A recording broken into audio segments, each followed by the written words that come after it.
Republican Senator Chris wants to see the governor's bond borrowing plan put back into the fiscal year 2012 budget, and he believes he has the votes to do it.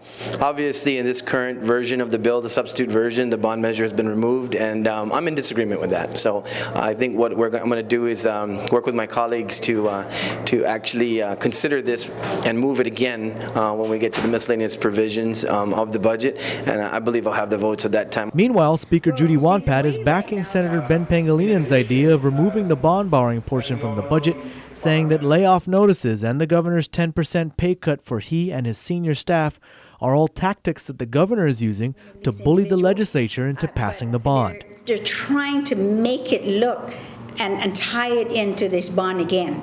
And I think that that's unconscionable, I think, for any leader, to be able to threaten to terminate everything. Since he started this, it's all to say and push the bond. When he first created this fiscal responsibility and debt elimination committee, what did he do the first day? And this is bipartisan. He asked for assistance to appoint individuals, but what did he do? Because I called my appointees and I asked what happened.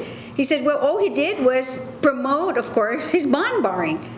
That's all it was, and he hasn't called a meeting since. The governor, on the other hand, has told PNC News previously that these are not threats and that the job cuts are necessary, which is why he's reorganizing the government. We've not seen any reorganization plan.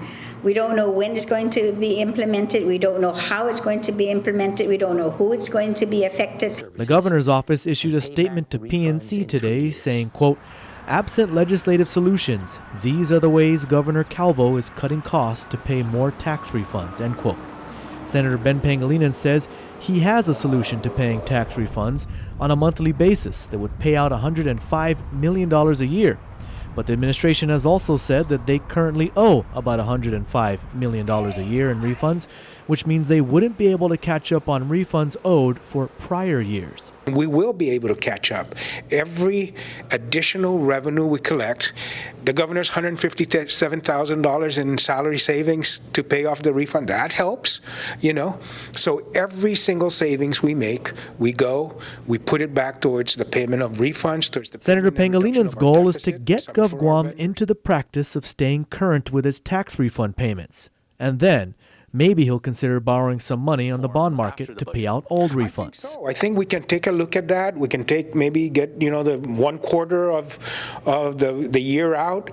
We can see if he's going to stay current on paying out those refunds as we set aside the revenues.